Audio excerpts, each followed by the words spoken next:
Christian Andreacchio was 21 years old, ambitious, and had everything to live for. Yet, on the 26th of February 2014, the Meridian Police Department officially declared that the young tugboat worker walked into his bathroom, leaned over his bathtub, and pulled the trigger. A tragic, open and shut suicide. But the official narrative is a lie. It was a clumsily staged murder, likely orchestrated by the people sitting in the very next room. The physical evidence makes suicide physically and mechanically impossible. The weapon was found decocked, resting against his left leg, despite the fatal wound entering his right temple, and an unspent bullet was found resting cleanly in the tub.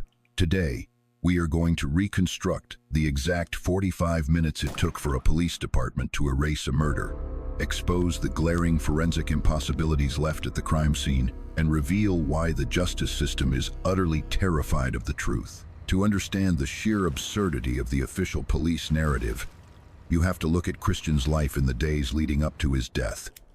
Christian was not a man tying up loose ends. He was a young man building an empire. He worked grueling weeks on a towboat, making exceptional money for a 21-year-old.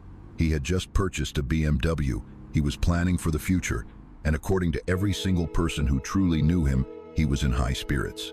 But there was a poison in his life, and her name was Whitley Goodman. Whitley was Christian's girlfriend, and their relationship was highly volatile. While Christian was out working the rivers to build a life, Whitley was living in his apartment, driving his car, and spending his money. In the days just before his death, Christian began to suspect Whitley of infidelity. The tension was reaching a boiling point.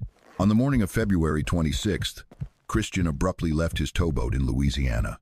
He secured a ride from a friend, Dylan Swopes, and rushed back to Meridian, Mississippi. Christian had discovered that his bank account had been drained. He was furious, and he was heading home to confront the people living in his apartment. A few hours later, Christian Andreacchio was dead. At 4:45 p.m., Dylan Swopes called 911. If we analyze this emergency call, the absence of genuine human panic is chilling. Dylan informs the dispatcher that his friend has shot himself. His tone is remarkably flat. There is no frantic screaming, no desperate attempts at CPR, no begging for an ambulance to hurry. He and Whitley Goodman were the only two people in the apartment when the gun supposedly went off. Yet, neither of them claimed to have heard the gunshot. In a small, cramped apartment, a .45 caliber handgun was fired, and the two people in the next room claimed they heard absolutely nothing. When the Meridian Police Department arrived, what they walked into was a masterclass in forensic contradictions. Christian was found slumped over the edge of his bathtub. He had a single gunshot wound to the right side of his head, but the immediate physical evidence screamed foul play. First, Christian was right-handed, but the .45 caliber pistol wasn't in his right hand. It wasn't dropped on the floor to his right. The weapon was found wedged tightly between his left thigh and the side of the bathtub. Second, the gun was decocked. For a 1911 style semi-automatic pistol to be fired, the hammer must be cocked back. When it fires, the slide forces the hammer back again, preparing it for the next shot. The only way a fired 1911 pistol ends up with the hammer down is if someone manually decocks it after firing. Dead men do not decock their own weapons and tuck them neatly against their opposite leg. Third, there was an unspent bullet resting cleanly at the bottom of the bathtub, right near the drain. It wasn't fired. It was manually ejected. These are not subtle clues. These are glaring, blinding red flags that indicate a staged crime scene. Any rookie officer fresh out of the academy knows that you secure the scene, separate the witnesses, and treat the environment as a homicide until proven otherwise. But the Meridian Police Department didn't do that. Instead, the lead investigator walked into the bathroom, looked at the body, and within 45 minutes of arriving, officially declared the scene a suicide. This is the exact moment where incompetence bleeds into complicity. This is where the system didn't just fail. It actively protected the perpetrators. The police did not secure the apartment. They did not test the hands of Whitley Goodman or Dylan Swopes for gunshot residue at the scene. In a move that defies all rational investigative protocol, the police allowed Whitley and Dylan to freely roam the apartment, wash their hands, change their clothes, and walk out the front door as free citizens. The police didn't even bother to collect all the physical evidence. They left bloody towels behind. They left crucial forensic data rotting in the garbage. They treated a violent death with the bureaucratic indifference of a parking ticket. The profound frustration of this case isn't just that the police were lazy, it's that they aggressively fought against the truth. When Christian's family was notified, they immediately knew the suicide narrative was impossible. They begged the Meridian Police to investigate. They pleaded with them to look at the unspent bullet, the position of the gun, the fact that Christian's bank account had been inexplicably drained just before he died. The police department's response? Willful blindness. They closed ranks.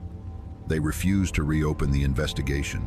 They treated a grieving family not as victims seeking closure, but as an annoyance interfering with their paperwork. Because the system refused to do its job, Christian's family had to drain their own life savings to hire independent forensic experts and private investigators.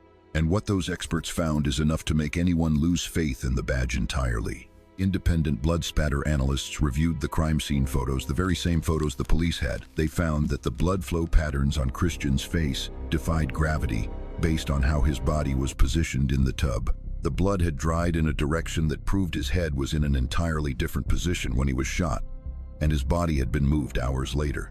Then came the gunshot residue tests. Despite the police giving Whitley and Dylan ample time to wash their hands, independent testing later revealed that both of them had gunshot residue on their hands. Whitley Goodman, the girlfriend who claimed she was asleep and heard nothing, had primer residue consistent with discharging a firearm. Dylan Swopes, the friend who made the emotionless 911 call, also tested positive. Furthermore, the bullet trajectory didn't match a self-inflicted wound.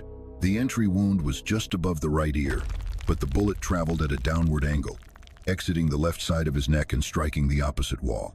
For Christian to shoot himself at that angle, he would have had to hold the heavy .45 caliber pistol at an agonizing, physically unnatural contortion, pull the trigger, and then somehow, instantly upon death, decock the weapon and place it on his left side. It is a mathematical, physical impossibility. Yet, when the local medical examiner conducted the autopsy, the official ruling was suicide. This wasn't an oversight. This was a rubber stamp on a botched police investigation. Medical examiners work closely with police departments, and in many jurisdictions, if the police label a scene a suicide, the coroner will simply bend the medical findings to fit the police narrative. It is an incestuous bureaucratic loop designed to protect the state from accountability. Faced with an avalanche of private forensic proof, the public outcry became deafening. The Meridian Police Department was forced, kicking and screaming, to hand the case over to the state. The Attorney General's office finally convened a grand jury. For the family, this was supposed to be the moment of justice, the moment the system finally corrected its fatal error. But grand juries are entirely controlled by the prosecutor. The old legal adage says a prosecutor can indict a ham sandwich if they want to. But if a prosecutor doesn't want an indictment, if they want to protect the local police department from the catastrophic embarrassment of a high-profile cover-up, they can easily tank the presentation. And that is exactly what happened. The prosecutor presented a watered-down, convoluted version of the case. They failed to emphasize the gunshot residue. They brushed over the staged blood spatter. They treated the suspects with kid gloves. The grand jury returned a no bill. No charges, no trial, no justice. Whitley Goodman and Dylan Swopes walked away without a scratch.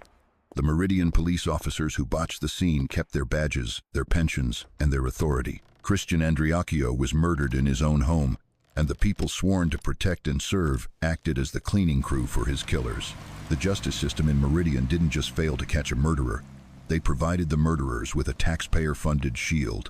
They proved that if you commit a crime, your greatest asset isn't a good alibi. It's a lazy, arrogant police department that would rather let a killer walk free than admit they made a mistake. Christian's family remains trapped in a purgatory built by the state. They have the proof. The public knows the truth.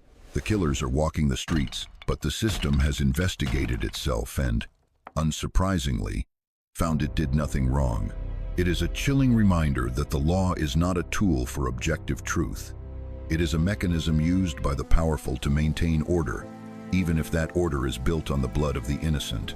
If you thought the police in this town were corrupt, wait until you hear how a prominent, wealthy family used their political influence to cover up the brutal roadside murder of a 19-year-old boy, forcing investigators to look the other way while the killers lived in luxury. Click the video on your screen to see the case the elite desperately tried to bury.